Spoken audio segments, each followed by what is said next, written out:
Imagine masona kama mkazi wa LSM-TV kama movies akanaka LSM-TV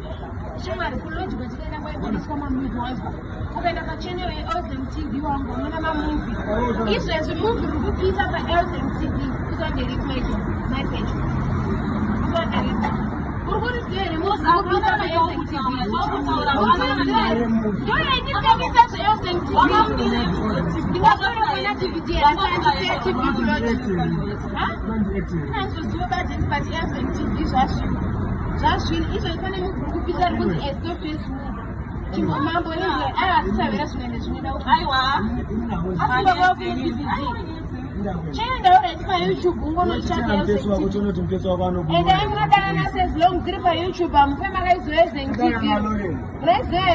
YouTube